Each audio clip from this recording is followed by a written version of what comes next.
name is John Gibson, originally from Belfast, and lived in Donegal when I was younger, and then when we lived there, then I met the girl who later became my wife. We moved back here 17 years ago to Donegal. So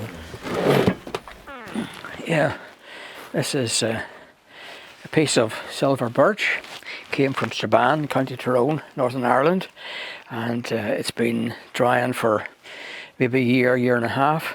So we're going to take it in and put it on the lathe and see what we can get out of it.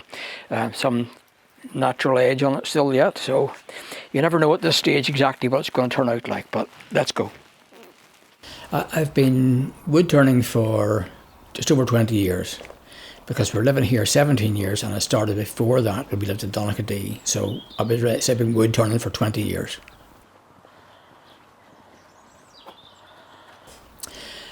It started when my father retired, and he and my uncle Jack combined their skills to build a lathe. So it had a wooden base and metal bars on the top, and a motor attached, and a space for the faceplate and equipment. So when my father got past using that as a starter, he then bought a lathe and he gave me that one. So that's how it started. Okay, so the first job is to secure the faceplate. So I'm going to put in six or so screws to make sure it's secure, and we're going to do that now.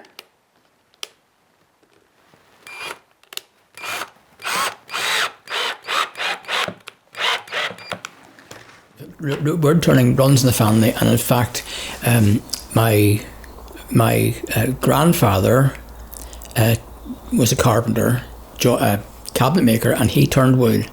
The story is that he turned wood on a hand-powered lathe in Keating in County Armagh, and turned spindles for staircases. So it really does run in the family, yeah. Okay, so that's the base plate secured, and now we've done that, I'm going to take it round and mount it onto the lathe.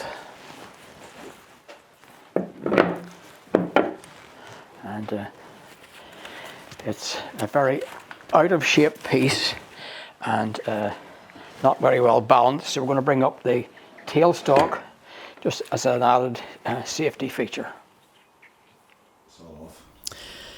What really got my attention was not spindle turning, which is anything long like a staircase, a spindle for a staircase, or door handles, or lamp stands, or candlesticks. That didn't grab me. But what really seemed to grab my attention was bowls, turning bowls. I can't explain it, but there's something very satisfying about turning a bowl. Okay, so. It's a piece of wood that's out of balance, but everything's secure, safe, and we can start then. Safety goggles, and a sharp tool. It's just been sharpened, so we're ready to start.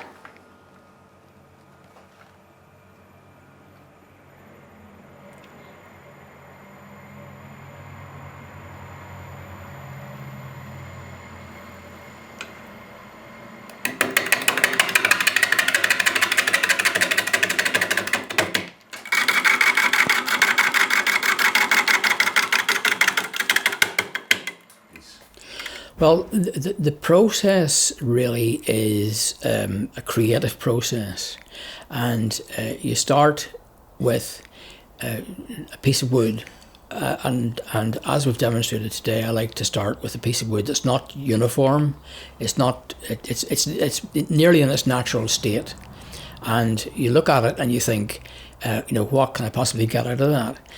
And as you begin to turn it, the shape emerges, and you kind of they talk about following the wood, and that's sort of what that means. And it's really satisfying to have the shavings flying past your head or landing on your chest, and just that sense of trying to create something where there was just raw material there, and in a sense the wood speaks and gives you some sort of sense of direction.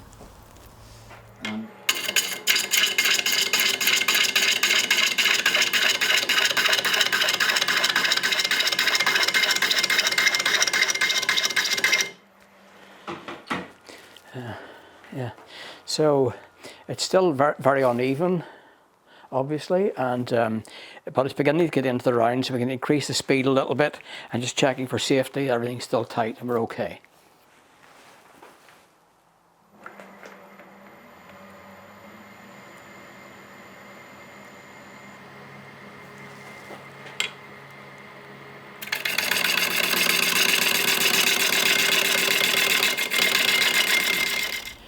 What I look for in a finished piece is a natural flow from edge to the base. There may be some little curves in it, like an OG shape, which is sort of like an S shape, but I really look for form or shape and that natural flowing curve, and then smooth, no sanding lines, no bumps in it if possible, and just I do turn some thin walled bowls, but I like the sort of firm, thicker bowl where you feel as though you're holding something substantial in your hand. So I suppose form, and then it's nice to see figure in the wood, just the pattern of the different shapes, lines, colours in the wood. It's nice to see that and bring that out.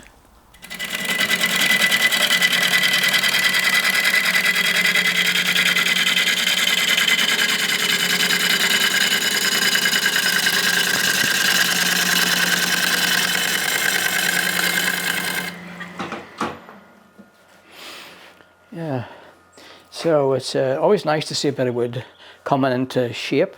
It's still out of balance. This gouge has been left by the chainsaw at some stage or other, so that's have to be taken out. And I'll decide whether or not to leave this feature in here, and I probably will, so it'll have a natural feature where it's dry enough not to come off. It is flaking here, but that'll be okay.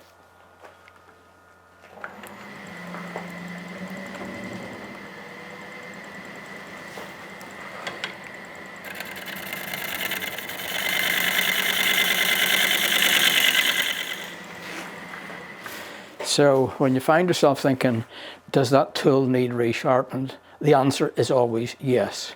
Even though it's still a good edge on it, it does need resharpened.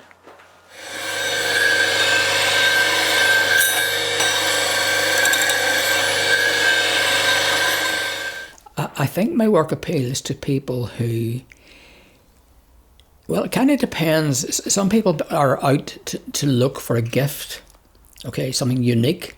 So it may not be for themselves, but they've got an eye out for, I want something different for somebody, for a wedding, for a birthday present, or a present of some sort.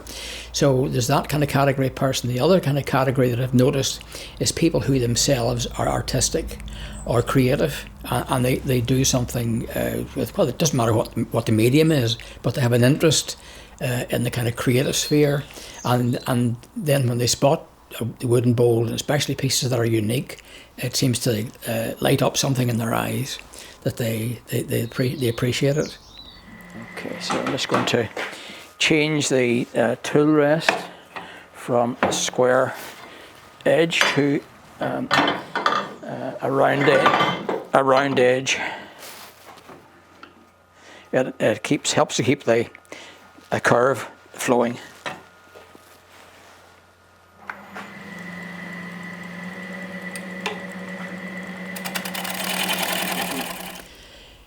I work with whatever woods are available, and they're always hardwoods, like sycamore, elm, oak, ash, beech, particularly the spalted beech with that nice pattern in it. So they're hardwoods. Soft woods or deciduous they're not nice to turn, but the hardwoods. Okay, so we've flattened the base, and we're now ready to cut a recess. So they can take the piece off and put it onto the chuck, and then hollow it out from the other side. Bit of sanding to do, obviously, but the basic shape is there. Okay, so what we're going to do now is take a measure using the calipers off the chuck. I'm going to make mark a recess on the bottom of the piece so that we can reverse it and get round to hollowing it out. I get the wood from various sources. I occasionally buy air-dried blanks, as they're called. But I find that I keep an ear open for chainsaws, or people cutting wood, or people in the neighbourhood know that I do wood turning, and occasionally they'll tell me they've got some wood. I've got some contacts on Facebook, and I get a phone call from somebody saying, do you want some red oak or some silver birch or whatever, and they'll keep it for me. So you really just develop an ear for when chainsaws are going, or an eye for pieces of wood that are lying in fields, and then the next thing is to go and find whoever owns the field and ask, can you take a piece or buy a piece?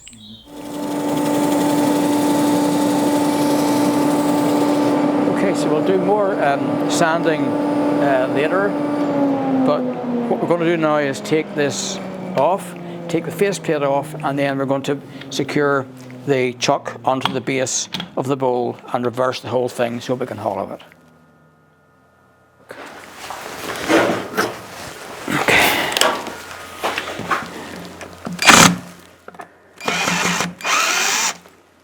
Okay, so I'm going to move the chuck over here, and I'm going to set the bowl on top of it so it is flat and we can get maximum purchase on the chuck. So make sure it's fitting into the recess.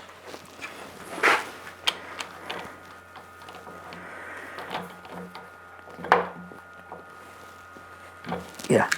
Okay, so we've secured the chuck in the bottom of the bowl, and we're now going to secure the whole thing back on the lathe again, and just make sure it's a good tight fit. Okay, so we're ready to start hollowing for the other side of the bowl. The characteristics to look for in wood, well, again, it depends on what the end result is. If somebody wants a salad bowl or a cereal bowl or something like that, then I'm looking for good tight grain, a uniform finish, no blemishes. So I want it to be without blemish, or some people might call it a blemish. I call it an artistic opportunity. But then for unique pieces, the shape doesn't matter to start with. You go for what you get and turn out of it what you can turn out of it. So a piece that's more creative, yeah, blemishes, cracks, faults, you can turn them into features.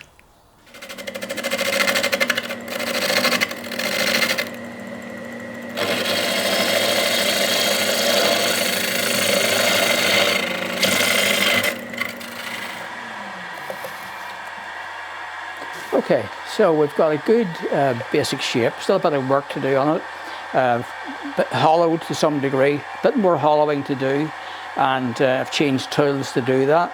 So we're just going to finish hollowing and go just a little bit deeper on the hollowing. Just line up the tool rest properly here. All right.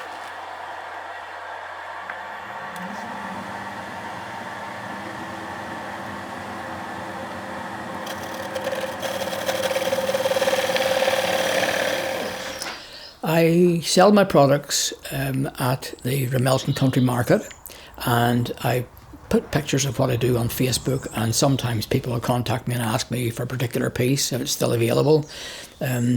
So yeah, I do sell pieces. It's not a huge amount of money. It pays for the hobby, because that's what it is, a hobby. So I'm not at the stage where I could live off the proceeds, but yeah.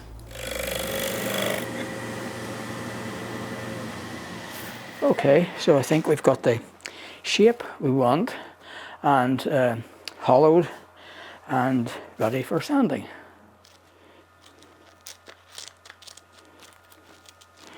Okay, so I'm just cutting a disc to the right shape for the sander, and then we're going to sand. And we're starting with fairly coarse 80 grit sandpaper, and we'll work our way up from there.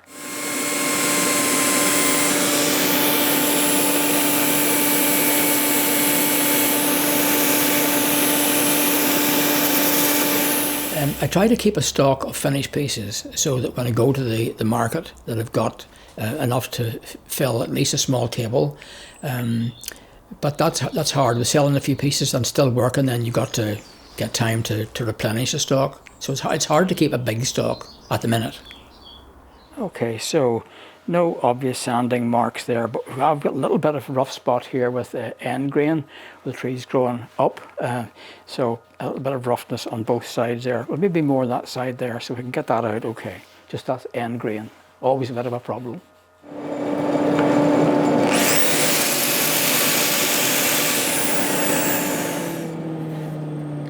Yeah, so the surface is not too bad. Still a bit of sanding to go, and because of the dust, we're going to put on a mask.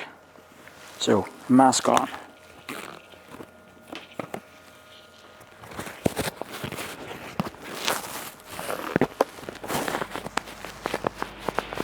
Okay.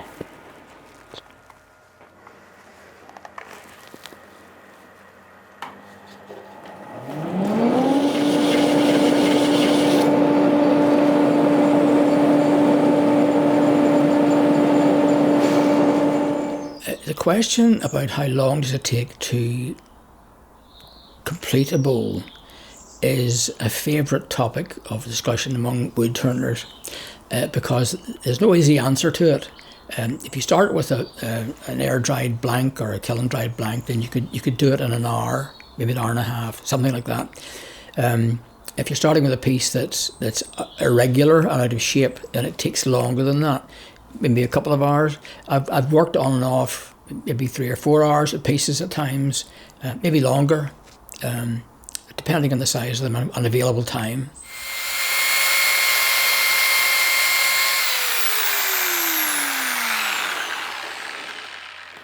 Okay, so it's beginning to feel smoother and no bumps in it, which is nice.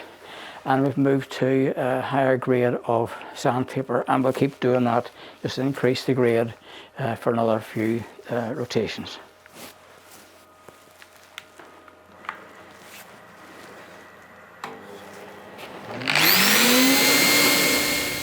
I have done. I do. Yeah. If people contact me and ask for a particular piece, I've done that. I tend not to do it. I tend just to take whatever I get. But certainly I have turned salad bowls for people. Yeah. Okay.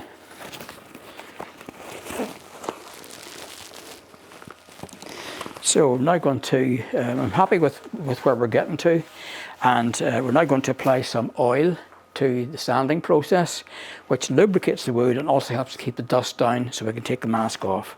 So I'm going to apply some liquid paraffin oil and sand with the oil.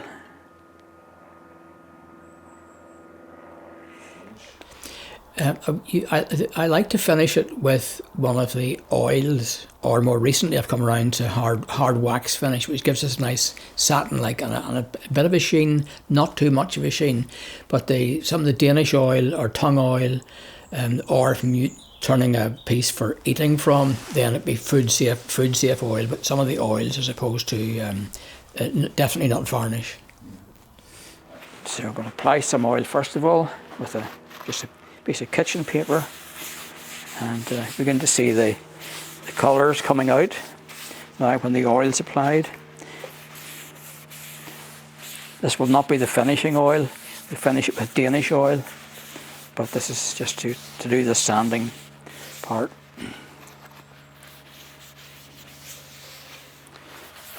So apply some to the outside as well, and you can really see the grain beginning to pop, as the wood turners say. Okay, so we'll now dip the sandpaper into oil as well.